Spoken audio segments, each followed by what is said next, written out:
Hello बच्चों, कैसे हैं आप सब।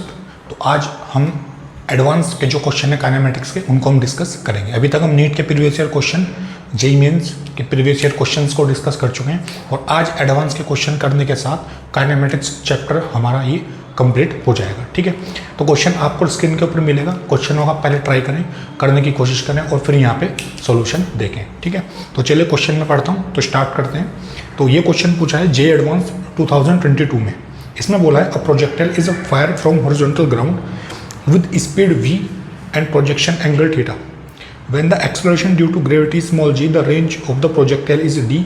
If at the highest point in its trajectory, the projectile enter a different region where the effective acceleration due to gravity is g dash equal to g upon 0.81, then the new range is d dash equal to n into d. The value of n will be। ठीक है, तो integer type question था, numerical values के अंदर fill करनी थी आपको। तो पहले देख लेते हैं कि क्वेश्चन में कहना क्या चाहता है ये। ठीक है, तो सवाल में इसने ये बोला है कि इनिशियली अगर मेरे पास ऐसा कोई सरफेस है इस तरीके से, तो इनिशियल वेलोसिटी से किसी पार्टिकल u को, और एंगल कितना है थीटा, ऐसे थ्रो करा है इस तरीके से, तो पार्टिकल का यहाँ पे जाके गिरेगा इस तरीके से। इसको थोड़ा और आगे बना लेते हैं, ये कहानी होगी यहाँ से लेके यहाँ तक। और ये जो मेरे पास रेंज होगी इसको उसने बोला है स्मॉल d। क्या बोला है? स्मॉल d कि रेंज प्रोजेक्टिली कितनी है? Small d। और यहाँ पे g, यहाँ से यहाँ तक जाने में जो एक्सेलरेशन लगेगा ना वर्टिकल डायरेक्शन, वो कितना होगा? a से वो कितना होगा? Small g। ठीक है, अच्छा। इसके बाद इसने बोला है कि अगर इफेक्टिव एक्सेलरेशन g अपॉन 0.81 हो जाए तब आपको n की वैल्यू बतानी क्या होगा। ठीक है, और उसने क्या बोला है? At the highest point in its trajectory the projectile enter different region, यानी मैक्सिमम हाइट पे जाने के बाद एक डिफरेंट रीजन में प्रोजेक्टाइल एंटर करता है। ठीक है, तो मैक्सिमम हाइट होगी यहाँ पे, इसको क्या बोल सकता हूँ? Maximum height. ये होगी मैक्सिमम हाइट। इसके बाद ये यहाँ तक कब जाएगा? जब एक्सेलरेशन कितना लगेगा? नीचे g लगेगा। अब एक्सेलरेशन a डैश कितना हो गया?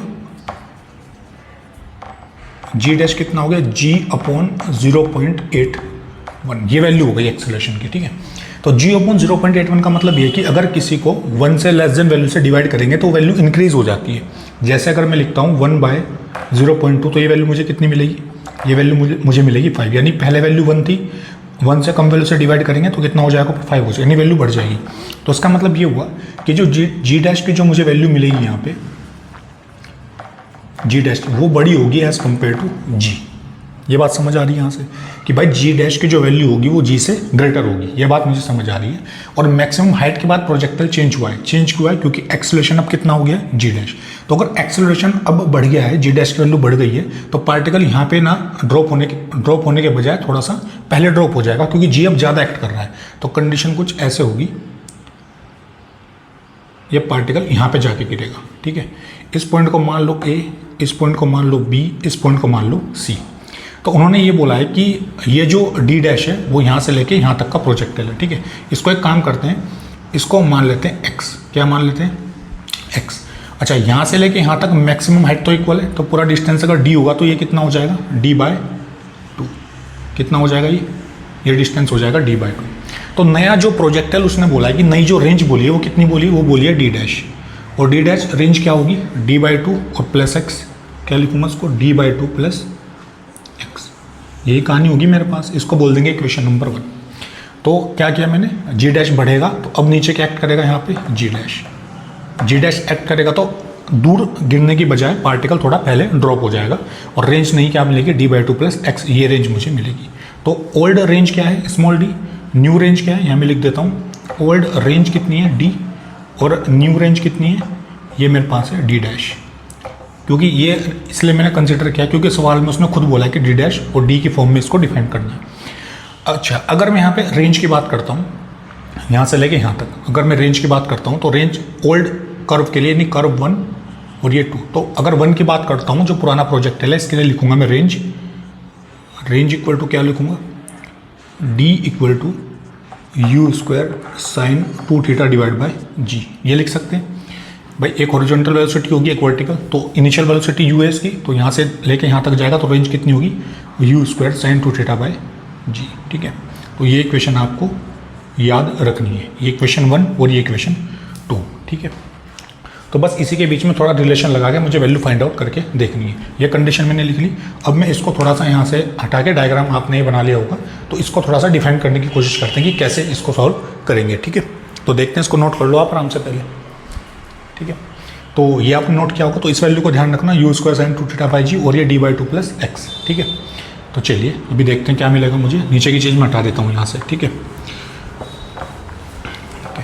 अगर आप ए से बी वाले पार्ट को देखें यहाँ पे ध्यान से, ए से बी वाला जो पार्ट है, ए से बी वाले पार्ट में ए से बी तक का मैं टाइम कैलकुलेट करके देखता हूँ कि यहाँ से यहाँ तक आने में पार्टिकल को टाइम कितना लगा, ठीक है। तो एक काम करते हैं, एक्स डायरेक्शन में पहले अप्लाई करते हैं इक्वेशन ऑफ मोशन, है ना। आराम से करेंगे क्वेश्चन को, बड़ा आसान सवाल है।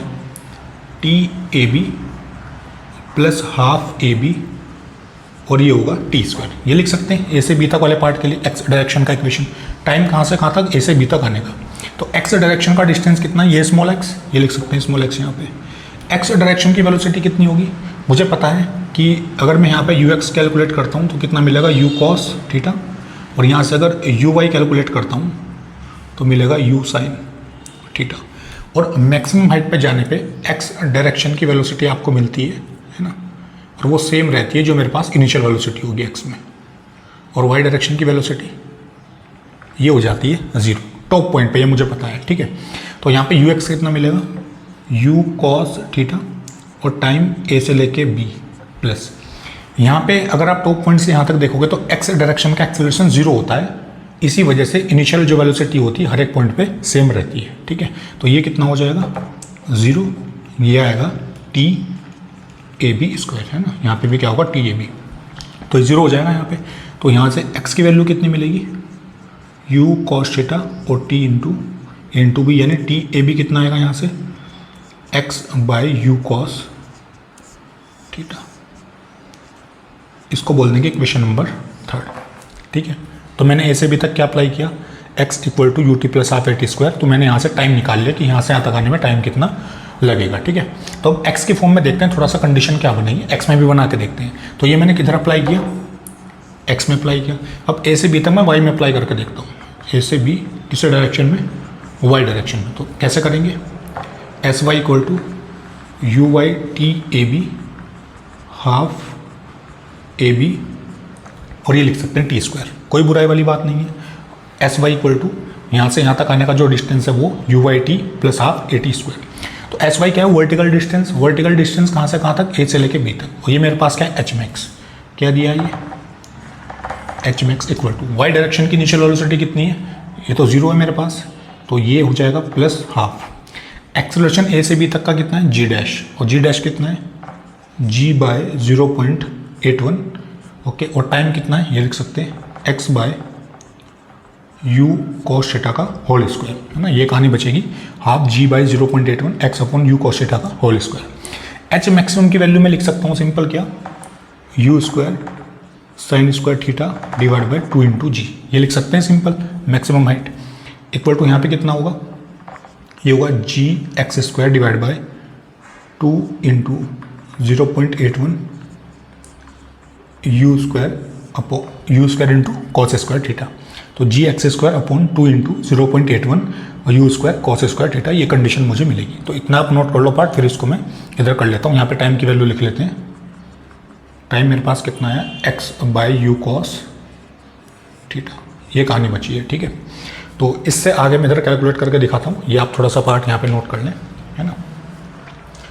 चलिए ये हटा देता हूँ मैं इधर से, देखते हैं क्या मिलेगा मुझे। और रिलेशन बना के स्टेबलाइज करना है आपको रिलेशन थोड़ा सा, तो क्वेश्चन बड़े आसानी के साथ सोल्व हो जाएगा, ठीक है। तो यहाँ से देखो कितना बचेगा, अगर मैं यहाँ से देखना चाहूँ तो 2 से 2 कैंसिल हो जाएगा यहाँ पे, ठीक है। और अगर इसको इधर लेके आते हैं तो कहानी क्या बचेगी, u² sin² थीटा, और यहाँ से कितना जाएगा 0.81, ये होगा u² यहाँ से, ठीक है। और इधर कितना जाएगा cos² थीटा, और डिवाइड बाय कितना होगा, ये होगा यहाँ से g², है ना। नीचे आएगा मेरे पास g², और इक्वल टू क्या बचेगा, ये बचेगा यहाँ पे x², ठीक है। तो अगर मैं यहाँ से x इक्वल टू लिखूंगा तो पूरे पे अंडर रूट आएगा ऊपर की तरफ, ठीक है। अगर पूरे के ऊपर अंडर रूट आएगा तो यहाँ पे कितना बचेगा, ये आएगा यू स्क्वायर, यहाँ से कितना बचेगा यू स्क्वायर ना, एच मैक्स का कितना होता है u square sine square theta by 2g हो जाएगा 0 plus half g by 0.81 t कितना आया x by u cos theta, ये आएगा स्क्वायर, तो इस फॉर्म में इसको लिख सकते हैं। तो यहाँ पे यू स्क्वायर बचेगा तो अंडर रूट में यू स्क्वायर आएगा बाहर, और यहाँ पे कितना आएगा, ये आएगा साइन थीटा, यहाँ पे आएगा कॉस थीटा और डिवाइड बाई आएगा जी, और 0.81 के ऊपर अगर अंडर रूट करेंगे तो कितना बचेगा 0.9, ये आएगा सिंपल इक्वल टू एक्स। सही बात है। अच्छा एक काम करते हैं, इसको थोड़ा रेंज की फॉर्म में कन्वर्ट कर लेते हैं। कैसे करेंगे रेंज की फॉर्म में कन्वर्ट, ये कुछ रेंज जैसा दिखाई दे रहा है, बना सकते हैं इसको। तो मैं क्या करता हूँ 2 से मल्टीप्लाई और 2 से डिवाइड, ये दो काम हम कर सकते हैं, ठीक है। तो अगर इसको 2 से मल्टीप्लाई 2 से डिवाइड करेंगे तो क्या कहानी बनेगी, u square 2 sine theta cos theta 0.9 divide by 2 into g equal to x, ये कहानी बचेगी, ठीक है। तो अगर आप इसको ध्यान से देखें तो u square sine 2 theta divide by g, ये कहानी आपको दिखाई देगी, ये कुछ रेंज जैसा दिखेगा आपको, ठीक है। तो मैं ये डायग्राम हटा देता हूँ, फिर इसके बाद ऊपर करके देखते हैं कि क्या बचेगा यहाँ पे, ठीक है। ये डायग्राम आपने बना लिया होगा, ठीक है। देखो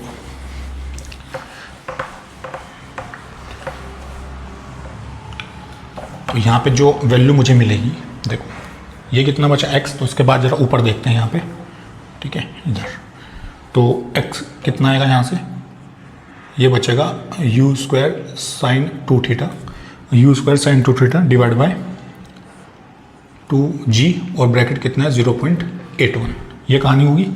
तो ये 0.9 होगा यहाँ पे 0.9 u square sine 2 theta by 2 into g. तो अगर इसको आप ध्यान से देखोगे तो ये रेंज जैसा दिखेगा आपको, और रेंज क्या, इसी को मैंने स्मॉल डी लिखा था स्टार्टिंग में, बिल्कुल लिखा था स्मॉल डी, क्योंकि पहले वाला प्रोजेक्टाइल का ये रेंज होगा। तो क्या लिख सकता हूँ उसको, x equal to d by 2 into 0.9, तो x की वैल्यू मुझे कितनी मिल गई, x की वैल्यू डी बाई 2 इंटू 0.9, ठीक है। अब वहाँ पे डी डैश और डी के बीच में रिलेशन मुझे देखना है, तो डी डैश मैंने कितनी कंडीशन निकाली थी, इक्वेशन 1 अगर आप ध्यान से देखोगे तो वो मेरे पास था डी बाई 2 प्लस एक्स, यही था। इस x की वैल्यू को यहाँ पे रख सकते हैं, देखो d dash equal to d by 2 plus x कितना है यहाँ पे डी बाई 2 और ब्रैकेट 0.9, ठीक है। तो इसके बाद अगर एलसीएम लेंगे तो कितना आएगा यहाँ से, अच्छा डी बाई 2 कॉमन ले सकते हैं तो कितना बचेगा 1.9, डी बाई 2 कॉमन आएगा, यहाँ बचेगा 1 और यहाँ पे 0.9, ये कहानी बचेगी, ठीक है। इसके बाद देखो क्या करेंगे, तो यहाँ से डी डैश कितना आएगा 1.9 डिवाइड बाई 2, 1.9 डिवाइड बाई 2 और यहाँ पे कितना बचेगा डी, तो डी डैश कितना आएगा, ये कितना बचेगा 0.95 इंटू डी। तो d dash equal to n into d से कंपेयर करेंगे तो एन की वैल्यू कितनी मिलेगी 0.95, और ये मेरे पास फाइनल आंसर हो जाएगा, ठीक है। तो ये क्वेश्चन पूछा था, बस रिलेशन थोड़ा स्टेबलाइज करके आपको आंसर बताना था। तो आंसर कितना हो जाएगा 0.95। कैसे निकाला, पहले ए से बी तक मैंने टाइम निकाल लिया, एक्स डायरेक्शन में इक्वेशन ऑफ मोशन अप्लाई करके, फिर वाई डायरेक्शन में अप्लाई करके मैंने रिलेशन निकाला, एक्स की वैल्यू यहाँ से फाइंड आउट कर ली, है ना। इसको डी की फॉर्म में कन्वर्ट कर लिया और रिलेशन मुझे पता था ये डी बाई 2 प्लस एक्स, तो एक्स की वैल्यू उठा के मैंने यहाँ पे रखी और d dash equal to d का रिलेशन मैंने बनाया और कंपेयर करके देखा तो एन की वैल्यू मुझे यहाँ पे कितनी मिली 0.95। तो 0.95 will be the correct answer. तो उसको आप नोट कर लें, फिर चलते हैं नेक्स्ट क्वेश्चन पे।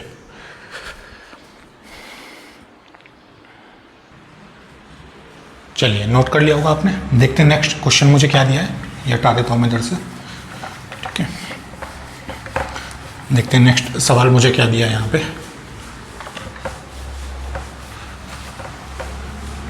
तो अगर क्वेश्चन को आप ध्यान से पढ़ोगे, क्या है ये जे एडवांस 2019 के अंदर पूछा था question, J advance 2019। A ball is throne from ground at an angle theta with horizontal and with the initial speed u naught. For the resulting projectile motion, the magnitude of average velocity of the ball up to the point when it hits the ground for the first time is v1.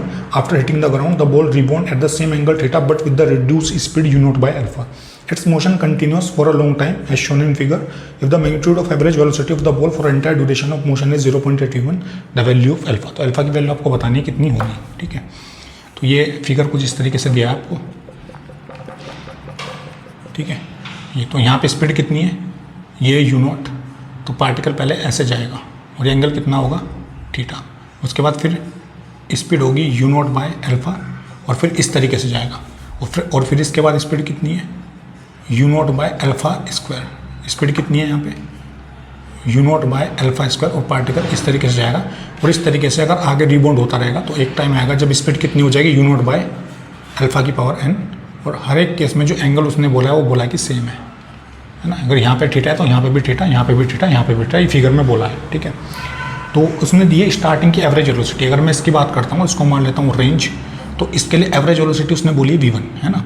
तो average velocity क्या होता है, total displacement upon total time, ये होता है। तो total displacement कितना है, कैपिटल R, और टोटल टाइम कितना है, ये मान लेते हैं यहाँ पे t, ठीक है। तो x डायरेक्शन का डिस्प्लेसमेंट लेंगे तो x डायरेक्शन की वेलोसिटी मुझे लेनी पड़ेगी। तो x की वेलोसिटी कितनी होगी, u0 cos theta equal to r by t. r कितना आएगा यहाँ से, u0 cos theta into T, ये मिलेगा r equal to u0 cos theta into t. तो यहाँ से v1 कितना होगा, v1 होगा u0 cos थीटा। तो एवरेज वेलोसिटी वो इसको बोलना चाह रहा है कि u0 cos थीटा को बोलेंगे एवरेज वेलोसिटी, ठीक है। तो फर्स्ट पार्ट के लिए अगर मैं रेंज लिखना चाहूँ तो रेंज क्या लिखूँगा, u0 square sine 2 theta bye g, ये लिखेंगे। इसको बोल सकता हूँ r1, और r2 कितना होगा यहाँ से, ये होगा u0 square sine 2 theta bye g, और ये होगा अल्फा स्क्वायर, क्योंकि u की जगह क्या रखेंगे, नोट बाय अल्फा। r3 कितना होगा, u0 square sine 2 theta by g, और ये कितना आएगा, अल्फा की पावर 4, यही बचेगा, u square sine 2 theta by g, ठीक है। तो ये कहानी आगे भी r इंटू एन तक चलेगी, ठीक है। तो ये डायग्राम बनाया होगा आपने, छोटा सा फिगर है, ठीक है। चलिए, इतना काम आपने किया, तो यहाँ पे मैं ऊपर वाला डायग्राम हटा देता हूँ, देखते हैं क्या मिलेगा फिर मुझे, ठीक है। अच्छा, ये बस याद रखना कि v क्या है मेरे पास, v1 u0 cos थीटा, ठीक है। ये कहानी हो गई। इसके अलावा अगर मैं t1 के लिए लिखना चाहूँ, t1 के लिए, तो t1 के लिए क्या लिखूँगा यहाँ पे, तो t कितना होगा, time of flight 2 u0 sine theta by g, first particle के लिए। सेकंड के लिए कितना होगा, 2 u0 sine theta by g into alpha. और t3 के लिए कितना होगा, u0 की वैल्यू चेंज करेंगे बस यहाँ पे, 2 u0 sine theta divide by g into alpha square, यही कहानी मिलेगी मुझे, ठीक है। तो अगर मुझे पूरे का डिस्प्लेसमेंट देखना है तो रेंज को पहले मैं ऐड कर देता हूँ। अगर टोटल रेंज को बोल देता हूँ डेल्टा एक्स, तो कितना होगा, r1 r2 r3, और प्लस ये कहाँ तक जाएगा, r इंटू एन तक जाएगा, ठीक है। तो डेल्टा एक्स कितना हो जाएगा यहाँ से, r1 r2 r3 को अगर ध्यान से देखोगे तो u0 square sine 2 theta by g common आएगा यहाँ से, u0 square sine 2 theta by g आएगा कॉमन, और ब्रैकेट में कितना बचेगा, 1 plus 1 by alpha 1 by alpha square plus 1 upon alpha की पावर n, ये बचेगा, ठीक है। तो डेल्टा एक्स कितना आएगा यहाँ से, u0 square sine 2 theta divide by g, और ये ज्योमेट्रिकल प्रोग्रेशन वाली सीरीज यहाँ पे बननी है, ठीक है। तो उसको नीचे लाकर सोल्व करेंगे तो कितना आएगा, 1 माइनस 1 अपॉन अल्फा, कितना बचेगा, ये बचेगा यहाँ पे अल्फा स्क्वायर, और यहाँ पे अल्फा की पावर 4, ठीक है। तो कितना बचेगा, 1 plus 1 minus 1 upon alpha square, ठीक है। तो डेल्टा एक्स कितना आएगा यहाँ से, ये आएगा u0 स्क्वायर साइन 2 थीटा, और ये अल्फा स्क्वायर जाएगा ऊपर, नीचे आएगा जी, और यहाँ पे बचेगा अल्फा स्क्वायर माइनस 1, ये कहानी बचेगी, ठीक है। तो ये मेरे पास आई टोटल रेंज, जितनी बार भी वो रीबाउंड करेगा, ठीक है। अब ये कहानी टाइम के लिए भी निकाल सकते हैं सिंपल, ठीक है। तो टाइम के लिए देखो कैसे करेंगे, तो टोटल टाइम ऑफ फ्लाइट कैसे निकालेंगे, t1 plus t2 plus t3, और प्लस यहाँ पे t into n, nth projectile के लिए इतना टाइम हो जाएगा। तो t कितना है यहाँ से, t1 कितना है, अच्छा t1 t2 अगर ध्यान से देखोगे 2 u0 sine theta by g common आ जाएगा यहाँ से, और यहाँ पे कितना बचेगा, 1 plus 1 by alpha 1 by alpha square plus 1 upon alpha की पावर n, ये आएगा, ठीक है। तो स्मॉल t कितना हो गया यहाँ से, ये हो गया 2 u0 साइन थीटा बाय जी, और ये भी एक ज्योमेट्रिकल प्रोग्रेशन वाली सीरीज यहाँ पे बनेगी। तो उसको क्या लिखेंगे, 1 माइनस 1 बाय अल्फा, है ना। ये नीचे आके कितना हो जाएगा, 1 माइनस 1 बाय अल्फा। तो t कितना आएगा यहाँ से, 2 u0 साइन थीटा, ये अल्फा जाएगा ऊपर, नीचे कितना होगा g, और ब्रैकेट में आएगा अल्फा माइनस 1। ये पूरे मोशन का टाइम आ गया मेरे पास, ठीक है। तो उसको नोट कर लिया, फिर पूरा रेंज के फॉर्म में इसको कैलकुलेट करते हैं, ठीक है। तो ये किया होगा आपने, तो थोड़ा सा देखते हैं आगे, ये हटा देता हूँ मैं, कितना बचेगा, ठीक है।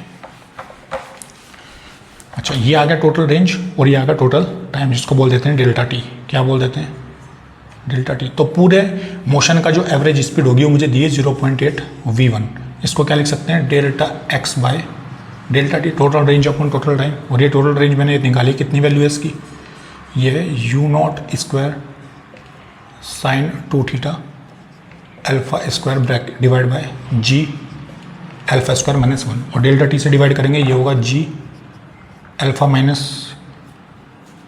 ये क्वांटिटी नीचे आएगी 2u0 साइन थीटा, और ये आएगा अल्फ़ा, और नीचे वाली क्वांटिटी पहुंच जाएगी ऊपर, तो ये कितना होगा g अल्फ़ा माइनस 1। ये कर सकते हैं, g से g कैंसिल हो जाएगा, एक u0 से यह u0 कैंसिल, ठीक है।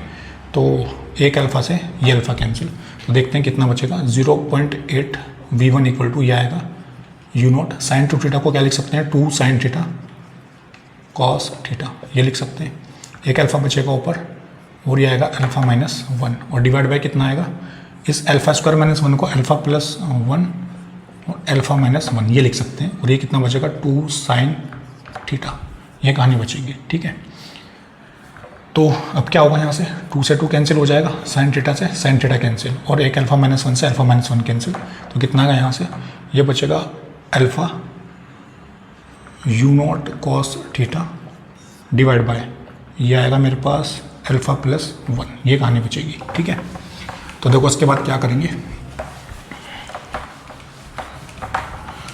इसके बाद देखो क्या करेंगे। अच्छा, u0 कॉस थीटा को v1 बोल सकते हैं, इनिशियली उसने खुद बोला है कि 0.8 v1, ये वैल्यू मेरे पास कितनी है अल्फ़ा v1, और ये कितना होगा अल्फ़ा प्लस 1, तो v1 से v1 कैंसिल हो जाएगा, इसको उधर लेके जाएंगे, कितना होगा 0.8 अल्फ़ा 0.8 इक्वल टू अल्फ़ा, तो कितना होगा 0.8 equal to alpha minus 0.8 alpha, कितना बचेगा 0.2 अल्फ़ा, अल्फ़ा की वैल्यू कितनी आएगी 0.8 डिवाइड बाय 0.2, यानी अल्फ़ा कितना आ जाएगा यहाँ से, ये आ जाएगा 4, और यही मुझसे सवाल में पूछा था अल्फ़ा की वैल्यू, ठीक है।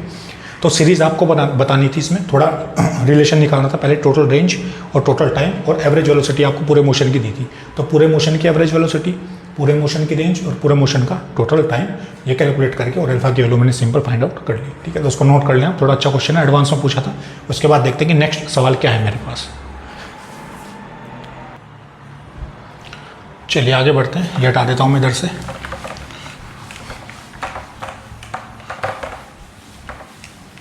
तो नेक्स्ट क्वेश्चन जो मुझे दिया है वो ये है, ये जे एडवांस 2018 में पूछा था question. A ball is projected from the ground at an angle of 45 degree with the horizontal surface, it reach a maximum height of 120 metre and return to the ground upon hitting the ground for the first time, it loss half of its kinetic energy immediately after the bounce, the velocity of the ball make an angle of 30 degree with the horizontal surface, the maximum height it reach after the bounce in metre will be, ठीक है। तो बात कुछ ऐसे है कि ये surface मुझे दी है, ठीक है, और किसी इनिशियल वेलोसिटी के साथ, इनिशियल वेलोसिटी इसकी कितनी मान लेंगे u1, ये मुझे नहीं दिया है यहाँ पे, और एंगल कितना दिया है, ये दिया है 45 डिग्री, तो ये बॉल कुछ ऐसे जाती है और यहाँ पे टकराती है, ठीक है। और फर्स्ट कंडीशन के लिए जो मैक्सिमम हाइट दी है वो कितनी दी है 120 मीटर, ये 120 मीटर। इसके बाद ये बाउंस होती है यहाँ से रिबाउंड, और इतना, ठीक है। स्पीड कितनी मान लेंगे u2, ऐसे जाके ऐसे जाएंगे, ठीक है। और ये एंगल कितना दिया है यहाँ पे 30 डिग्री, और इसकी मुझे हाइट बतानी है, ये बताना h2 यहाँ पे कितना होगा, इसको क्या बोल देंगे, सिंपल इसको h बोल सकते हैं, है ना। इस h की वैल्यू मुझे बतानी है कितनी होगी। तो अच्छा, ये अगर यहाँ पे काइनेटिक एनर्जी है 1 और यहाँ पे काइनेटिक एनर्जी है 2, तो ये मुझे कंडीशन दी कि जो काइनेटिक एनर्जी वो 2 होगी, वो हाफ होगी काइनेटिक एनर्जी ऑफ 1 की। ये कंडीशन मुझे यहाँ पे दी है सवाल के अंदर, ठीक है। तो सिंपल कर सकते हैं, एक काम करते हैं, पहले यहाँ से जरा रिलेशन देखते हैं। अगर यहाँ पे मैक्सिमम हाइट की कंडीशन में लगाता हूँ तो क्या लिखूँगा 120 equal to u1 square sine square theta 1 divide by 2 into g, यही करेंगे। तो एक काम करते हैं 120 इक्वल टू u1 स्क्वायर, यहाँ पर थीटा कितना है साइन 45 का स्क्वायर लिखेंगे, डिवाइड बाय कितना करेंगे 2 इंटू जी। साइन 45 कितना होता है 1/√2, 120 इक्वल टू u1 स्क्वायर, ये होगा 1/√2 का स्क्वायर और डिवाइड बाय 2 इंटू जी, ये कहानी बचेगी, ठीक है। तो 120 इक्वल टू कितना हो जाएगा यहाँ से, ये बचेगा u1 स्क्वायर डिवाइड बाय 2 और ब्रैकेट में कितना आएगा 2 इंटू जी। तो u1 स्क्वायर कितना होगा 4g और ये होगा 120, इसको बोल दें कि इक्वेशन नंबर 2। ये कहानी मैंने निकाल ली। अब अच्छा, एक रिलेशन मुझे काइनेटिक एनर्जी का भी दिया है, तो काइनेटिक एनर्जी 2 के लिए क्या लिखेंगे, हाफ m u2 स्क्वायर, और ये हाफ है किसका, हाफ m u1 स्क्वायर का। ये काइनेटिक एनर्जी है फर्स्ट की, ये मेरे पास है 2 की, ठीक है। तो हाफ से हाफ कैंसिल हो जाएगा, m से m कैंसिल हो जाएगा, तो कितना बचेगा u2 square equal to u1 square divide by 2, ठीक है। तो तो ये रिलेशन मुझे मिलेगा u2 स्क्वायर कितना है u1 स्क्वायर डिवाइड बाय 2। अच्छा u1 स्क्वायर कितना है, अच्छा ये वैल्यू यहाँ पे रखेंगे u1 की, तो कितना होगा 4g, ये होगा 120 डिवाइड बाय 2, यानी u2 स्क्वायर कितना आएगा 2g, ये होगा 120, इसको बोलने के इक्वेशन नंबर 3। तो u2 मैंने निकाल लिया। अब सिंपल यहाँ से कंडीशन लगाते हैं, ठीक है। तो h के लिए क्या कंडीशन लगा सकते हैं यहाँ पे, तो ये फिगर में हटा देता हूँ उधर से, ठीक है। तो मुझे सेकंड कंडीशन में h की वैल्यू निकालनी कितनी होगी, तो सेकंड कंडीशन के लिए जो मैक्सिमम हाइट का फॉर्मूला होगा h, वो कितना होगा u2 square sine square theta divide by 2 into g, ये होगा। तो यहाँ से h कितना आएगा, h मेरे पास होगा u2 स्क्वायर कितना है 2 इंटू जी इंटू 120, यही है। u2 की वैल्यू यहाँ पे रखी, और थीटा 2 मुझे कितने थे साइन 30, तो साइन 30 का यहाँ पे लिखेंगे स्क्वायर और डिवाइड बाय 2 इंटू जी, तो 2g से 2g कैंसिल हो जाएगा, तो h कितना बचेगा यहाँ पे, h मेरे पास बचेगा 120, साइन 30 की वैल्यू होती है 1/2, तो 1/2 का यहाँ पे हो जाएगा स्क्वायर, ठीक है। h कितना होगा 120 डिवाइड बाय 4, तो h की वैल्यू यहाँ से कितनी आएगी, ये कट हो जाएगा 30, h कितना आएगा 30 मीटर, और यही मैक्सिमम हाइट मुझसे पूछी थी सवाल के अंदर, ठीक है। तो सिंपल सवाल था, काइनेटिक एनर्जी का रिलेशन लगाना था u2 स्क्वायर, और ये वैल्यू उठा के यहाँ पे रख दो, तो g कैंसिल होके तो h मुझे मिल जाएगा, जिसकी वैल्यू होगी 30 मीटर, ठीक है। तो बड़ा आसान क्वेश्चन था, इसको आप नोट कर लें, फिर चलते हैं नेक्स्ट क्वेश्चन की तरफ। चलिए नोट कर लिया होगा आपने, ये हटा देता हूँ मैं इधर से। नेक्स्ट क्वेश्चन की तरफ चलते हैं, देखते हैं क्या दिया है मुझे, ठीक है। तो क्वेश्चन में मुझे बोला है simple, airplane A and B are flying with constant velocity in the same vertical plane at an angle of 30 degree and 60 degree with respect to horizontal as shown in figure. The speed of A is 100√3 meter per second at time t equal to 0 second and observer in A find B at distance of 500 meter. The observer sees B moving with the constant velocity perpendicular to the line of motion A. If at t equal to t0, adjust escape being hit by B t0 in second is. तो t0 मुझे बताना है, ठीक है। तो थोड़ा simple सा question है, रिलेटिव वेलोसिटी का कॉन्सेप्ट यहाँ पे हमें यूज़ करना पड़ेगा, ठीक है। तो देखते हैं कैसे करेंगे इसको। एक प्लेन ऐसे उड़ रहा है यहाँ पे, इसको ऐसे मान लो इस तरीके से, ठीक है। और ये एंगल कितना दिया है यहाँ पे, इसको मान लो ये एंगल दिया है 30 डिग्री, ठीक है। और एक प्लेन ऐसे मान लो, और ये एंगल कितना दिया है यहाँ पे, ये दिया है 60 डिग्री, ठीक है। तो एक 30 डिग्री और एक है मेरे पास 60 डिग्री। यहाँ पे स्पीड कितनी मान लो, ये कितनी स्पीड से जा रहा है u1, और ये कितनी स्पीड से जा रहा है u2। इसका एक कंपोनेंट ux कितना होगा u1 cos 30, cos 30 की वैल्यू कितनी होती है u1 cos 30 की वैल्यू कितनी होती है, cos 30 मेरे पास होता है √3/2, एक सेकेंड, ठीक है।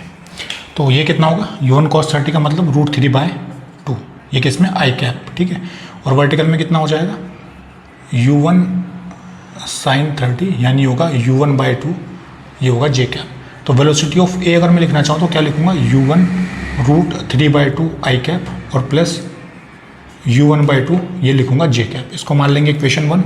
अच्छा इसकी कहानी क्या होगी, ये लिखूँगा यहाँ पे u2 cos 60, ये होगा u2/2 आई कैप, और यहाँ पे कितना होगा वर्टिकल में कितनी होगी वेलोसिटी, ये होगा u2 sin 60, ये होगा u2 √3/2 जे कैप, ठीक है।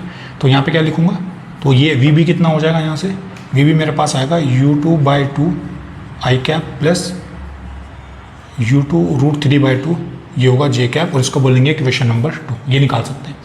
तो सवाल में ये दिया है कि जो वेलोसिटी ऑफ b है विद रेस्पेक्ट टू ए, ये मुझे निकालना पड़ेगा b विद रेस्पेक्ट टू, क्यों, क्योंकि ऑब्जर्वर कहाँ पे है, इस a वाली लाइन पे, ये a ऐसे जा रहा है प्लेन, तो इसके ऊपर है a, है ना। ऑब्जर्वर कहाँ पे है, इसके ऊपर है, क्योंकि जिसके रेस्पेक्ट में निकालते हैं वहीं पे होता है ऑब्जर्वर। तो a को फील क्या हो रहा है कि ये जो b वाला प्लेन है ना, ये जो b वाला प्लेन है ये इसकी तरफ आ रहा है इस तरीके से, और कैसे आ रहा है परपेंडिकुलर ऑफ दिस लाइन, ए के परपेंडिकुलर आ रहा है, लेकिन एक्चुअल में जा किधर रहा है प्लेन, ऐसे जा रहा है, लेकिन दिख किधर रहा है उसको कि उसकी तरफ आ रहा है ऐसे परपेंडिकुलर। तो परपेंडिकुलर अगर दिख रहा है उसको तो कहाँ दिख रहा है, ये है वेलोसिटी ऑफ बी, बी की वेलोसिटी दिखाई दे रही है कहाँ से, ए से, ऑब्जर्वर कहाँ पे ए में, तो हम क्या लिखेंगे बी विद रेस्पेक्ट टू ए। और ये डिस्टेंस मुझे कितना दिया है 500 मीटर, और यही यहाँ से लेके यहाँ तक की टाइमिंग मुझे बतानी कि कितनी उसको फील होगी, ठीक है। तो बी विद रेस्पेक्ट टू कैसे निकालेंगे, देखो b विद रेस्पेक्ट टू कैसे निकालेंगे, यहाँ पे लिखेंगे vb with respect to ground और va with respect to ground, ठीक है। तो b with respect to ground कितना होगा u2/2 i cap plus u2√3/2 j cap, ये कहानी होगी माइनस v1 कितना होगा यहाँ से, va कितना होगा, va मेरे पास होगा u1√3/2, ये होगा i कैप, और प्लस u1/2 ये मेरे पास होगा जे कैप। ठीक है, तो ऐसे कुछ कहानी मिलेगी मुझे।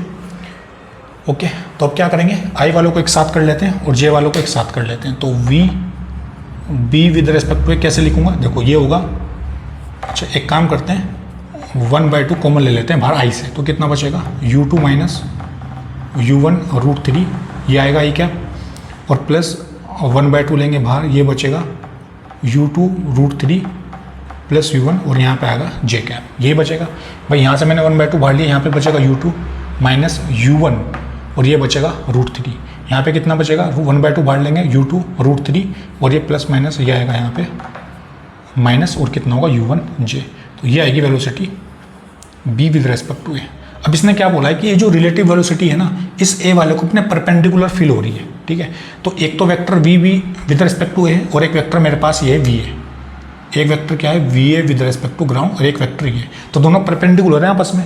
तो जब भी इन दोनों का मैं डॉट प्रोडक्ट करूंगा तो मुझे क्या मिलेगा, 0 मिलेगा, क्योंकि दो वेक्टर का डॉट क्या होता है ab cos थीटा, ये होता है ab cos थीटा। ठीक है, और एंगल कितना दोनों के बीच 90, तो ab cos 90 ये लिखेंगे, और cos 90 की वैल्यू होती है 0, तो दोनों वेक्टर का डॉट मुझे क्या मिलेगा, ये मुझे मिलेगा 0।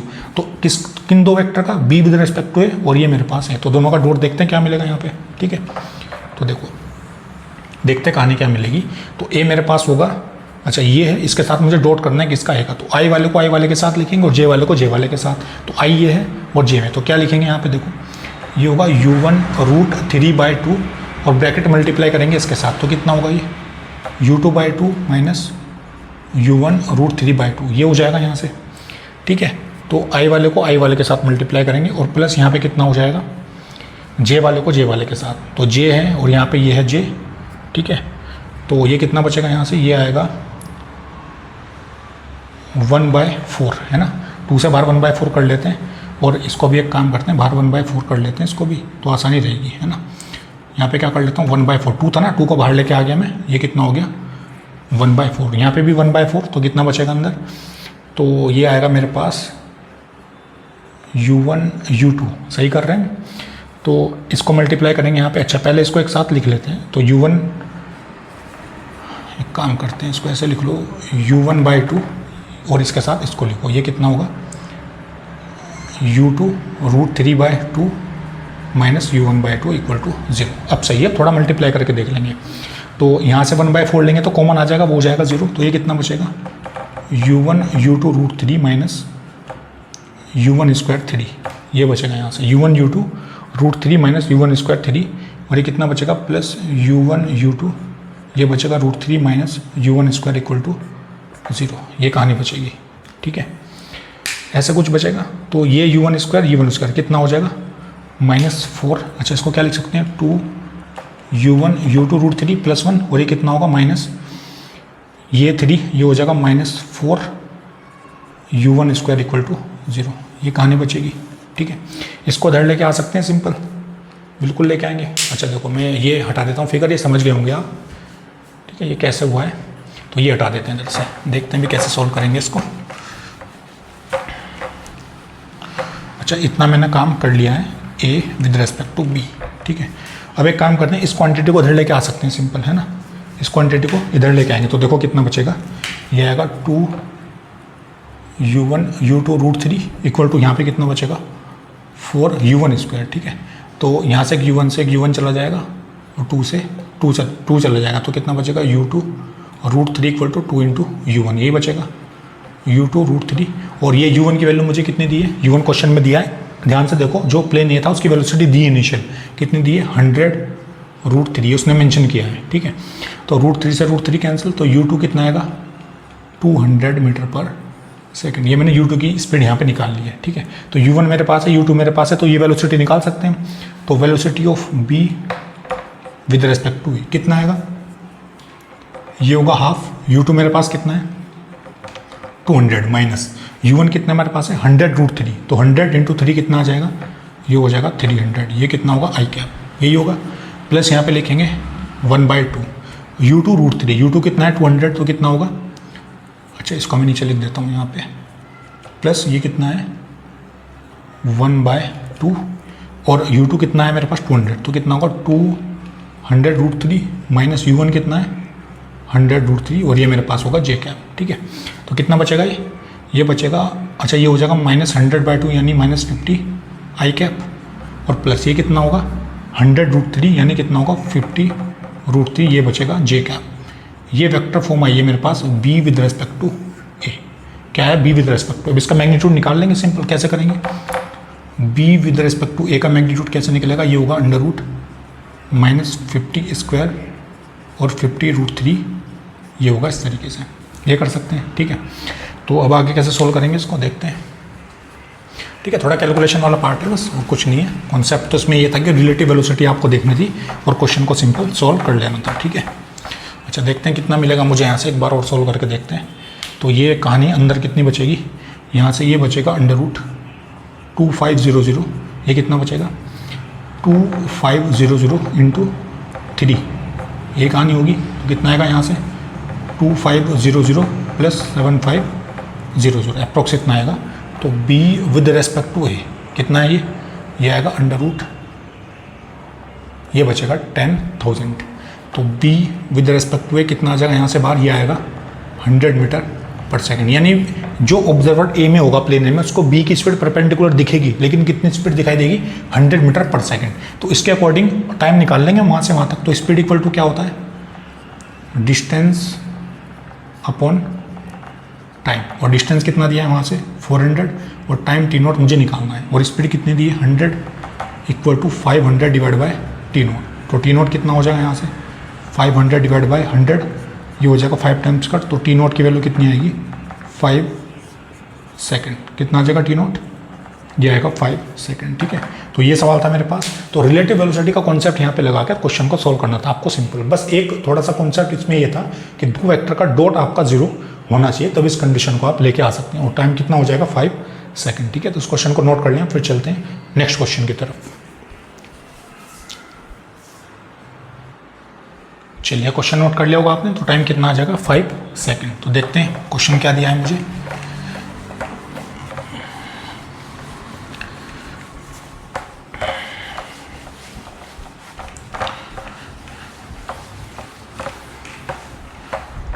तो क्वेश्चन मुझसे पूछा, ये IIT JEE 2011 में क्वेश्चन पूछा था। अ train is moving along a straight line with a constant acceleration a. A boy standing in the train throws a ball forward with a speed of 10 meter/second at an angle of 60 degrees to the horizontal. The boy has to move forward by 1.5 meter inside the train to catch the ball back at the initial height. The acceleration of the train meter/second² will be. ठीक है, थोड़ा सा आपको एक NLM के अंदर concept होता है सूडो फोर्स का, जैसा क्वेश्चन मैंने पहले भी एडवांस का आपको कराया था रिलेटिव मोशन वाली वीडियो के अंदर। ठीक है, तो वैसे ही इसके अंदर करेंगे। एक ट्रेन मुझे दी है, इस तरीके से मान लेंगे ये क्या एक ट्रेन है। ठीक है, ग्राउंड के ऊपर इस तरीके से मान लेंगे, एक कांस्टेंट एक्सेलरेशन के साथ ये मूव कर रही है ट्रेन, है ना, कांस्टेंट एक्सेलरेशन के साथ। अब इसके अंदर कोई पर्सन खड़ा है ऐसे इस तरीके से, तो उसने एक बॉल को ऐसे फेंका।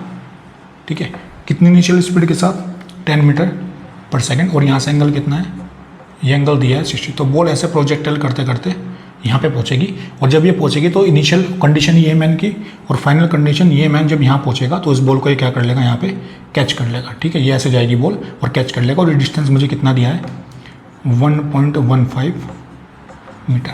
ये कहानी मुझे दी है, ये सवाल है। ठीक है, तो कांस्टेंट एक्सेलरेशन से मूव कर रही है ट्रेन आगे की तरफ, है ना, ये क्या है ट्रेन। ठीक है, तो कैसे करेंगे इसको, पहले हम ये देख लेते हैं कि बॉल को यहाँ से यहाँ तक आने में कितना टाइम लगेगा। ठीक है, तो टाइम कैसे कैलकुलेट करेंगे, देखो टाइम कैसे निकालेंगे।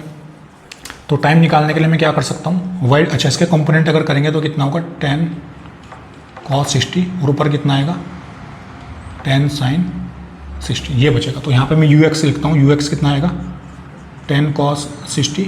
cos 60 की वैल्यू कितनी होती है, cos 60 मेरे पास होता है 1/2, यानी कितना होगा 10/2 5 मीटर/सेकंड। एक्स डायरेक्शन की इनिशियल वेलोसिटी कितनी होगी 5। uy कितना होगा यहाँ से देखो 10 sin 60, 10 sin 60 होगा √3/2।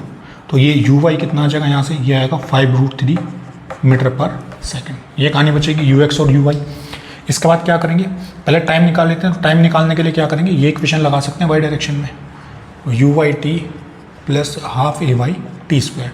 तो एस वाई कितना हो जाएगा, यहाँ से यहाँ तक का मुझे वाई डायरेक्शन में निकालनी है, तो इसकी मैक्सिमम हाइट डी है, ये देख लेते हैं कितनी हाइट तक जाएगा।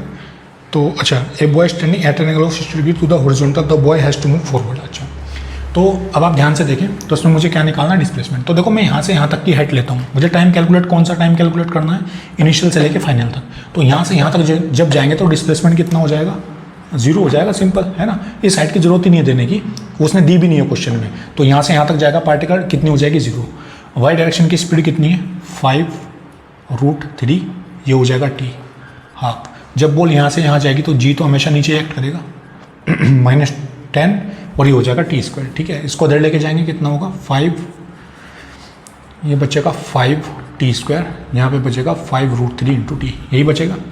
तो एक टी से टी कैंसिल, एक 5 से ये 5 कैंसिल, तो टी कितना आएगा यहाँ से, √3 सेकेंड। तो यहाँ से यहाँ तक आने में बॉल को कितना टाइम लगेगा, √3 सेकेंड इतना टाइम लगेगा। ठीक है, अब इसके बाद कहानी क्या होगी, देखो टाइम निकालने के बाद अब मुझे क्या निकालना है।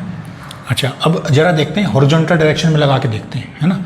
वहाँ से हम क्या कैलकुलेट करेंगे, वहाँ से हम एक्सेलरेशन कैलकुलेट करेंगे। ठीक है, तो इक्वेशन अप्लाई करेंगे एक्स डायरेक्शन में, ux t plus half x T square. लेकिन प्रॉब्लम क्या है कि एक्सेलरेशन एक तो यहाँ पे एक्स कर लेंगे, तो एक एक्सेलरेशन से ट्रेन भी आगे की तरफ जा रही है, तो सूडो फोर्स का कॉन्सेप्ट लगाएंगे। सूडो फोर्स क्या बोलता है कि जिस डायरेक्शन में ऑब्जेक्ट मूव करेगा, तो अगर ऑब्जर्वर उसी फ्रेम में चला जाए, यानी एक इनर्शियल फ्रेम में चला जाए, तो उसके अपोजिट डायरेक्शन में उस ऑब्जेक्ट के ऊपर एक्सेलरेशन एक्ट करता है ए, अपोजिट डायरेक्शन में, और सिस्टम को रेस्ट पर मान लेते हैं। ये हम बात करेंगे न्यूटन सेकंड लॉ के अंदर, जहाँ पे सूडो फोर्स यूज होता है। बस ये आप इतना समझें, अगर आप इसको एक एक्सेलरेटेड फ्रेम से ऑब्जर्व करेंगे तो ये एक्सेलरेशन किधर एक्ट करेगा, पीछे की तरफ। ठीक है, तो ये एस एक्स कितना हो जाएगा 1.15, और एक्स डायरेक्शन का एक्सेलरेशन कितना है 10 cos 60, ये है मेरे पास 5, और टाइम कितना है √3 हाफ। एक्सेलरेशन किधर, एक्स डायरेक्शन का पीछे की तरफ, ये कितना होगा -a, और टाइम कितना होगा √3 स्क्वायर, ये बचेगा। ठीक है, तो 1.15, और ये कितना बचेगा 5√3, और ये कितना बचेगा 3/2 इंटू ए, तो 1.15, ये बचेगा 5√3 माइनस 1.5a, तो उसको इधर लेके जाएंगे, 1.5 इंटू ए आएगा, ये कितना होगा, ये होगा 8.6 समथिंग माइनस 1.15, तो 1.5 इक्वल टू कितना आएगा, ये बचेगा आपके पास 7.51 अप्रोक्सीमेट, है ना। कितना बचेगा 7.51 है ना। तो ए कितना आएगा यहाँ से 7.5 इंटू 1/5, ये लिख सकते हैं। तो ए की वैल्यू कितनी आएगी यहाँ से 5 मीटर पर सेकेंड स्क्वायर, सीधा सीधा कट हो जाएगा, है ना। तो कितना आएगा 5 मीटर पर सेकेंड स्क्वायर। तो यही एक्सेलरेशन मुझसे पूछा था कि कितने एक्सेलरेशन के साथ ये ट्रेन आगे की तरफ मूव करेगी, तो मूव करेगी 5 मीटर पर सेकेंड स्क्वायर। ठीक है, तो उसको नोट कर लें आप आराम से। चलिए, ये नोट कर लिया होगा आपने। तो ये थे मेरे पास कुछ एडवांस के क्वेश्चन जो काइनेमेटिक्स से रिलेटेड थे। इसके अलावा मुझे कोई क्वेश्चन नहीं मिला अभी तक जो काइनेमेटिक्स के अंदर पूछा, तो मुझे लगता है कि सारे सवाल काइनेमेटिक्स के रिगार्डिंग अभी तक जो एडवांस में पूछे वो सब मैंने आपको यहाँ पे डिस्कस करा दिए हैं। ठीक है, तो इसके बाद काइनेमेटिक्स हमारा यहीं पे खत्म होता है। हर कॉन्सेप्ट को मैंने यहाँ पे आपको करा दिया है। आप आराम से लेक्चर देखें, नोट्स बनाएं और लेक्चर्स को फॉलो करें। ठीक है, तो हर चीज़ आपकी कॉपी के अंदर होगी। ओके, तो इसके बाद अब हम स्टार्ट करेंगे नेक्स्ट चैप्टर जिसका नाम है न्यूटन्स लॉज ऑफ मोशन। उसको भी बड़े आराम से एक एक कॉन्सेप्ट को बड़े धीरे धीरे पढ़ेंगे और हर कॉन्सेप्ट को, हर लेवल का क्वेश्चन, नीट, जेई एडवांस, सब तरह के क्वेश्चन वहाँ पे अटेम्प्ट करेंगे। ठीक है, तो तब तक आप पढ़ाई करते रहिए। तब तक के लिए बेस्ट ऑफ लक।